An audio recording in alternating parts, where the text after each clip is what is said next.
Hi, my name is Mark Cosgrove, and welcome to a PROAKTIV Impulse. As leaders and managers, if we're trying to lead a team that's not all in the same place, maybe it's distributed across geography, you've got team members in different time zones because you have a regional or a global role. Or maybe it's just distributed because we're all working from home during COVID. But either way, leading and managing a team, when we're not in the same room or the same office, it's really challenging.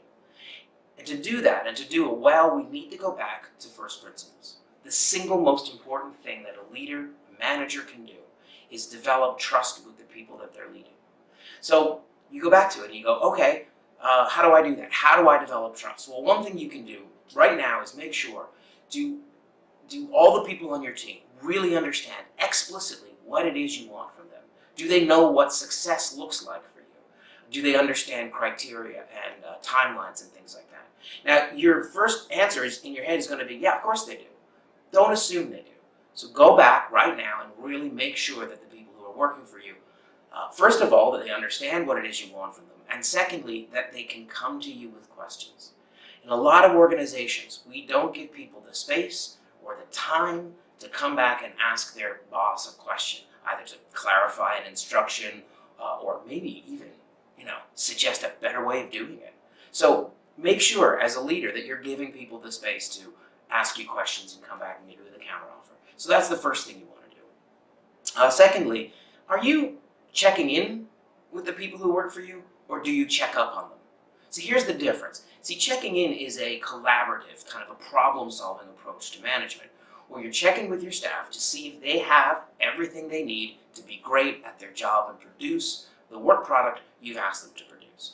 Your job as a servant leader, if you look at it from that approach, is to get rid of roadblocks, is to smooth out any impediments in the way. Your job is to make it so that the people who work for you have everything they need to do their job. Are you doing that? And you do that when you check in and really listen to people for what it is that they need. Checking up, that's authoritative, right? That's where you're hounding people for work. Are you done yet? Are you done yet?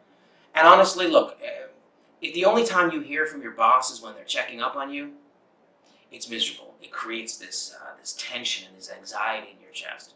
And you're not going to build trust.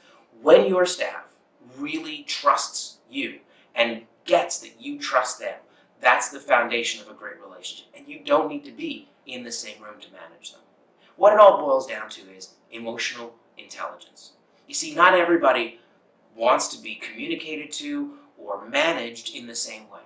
We all have different styles. So you as a leader and a manager, first of all, what's your style? Understand how you like to be communicated to and make sure your staff know that.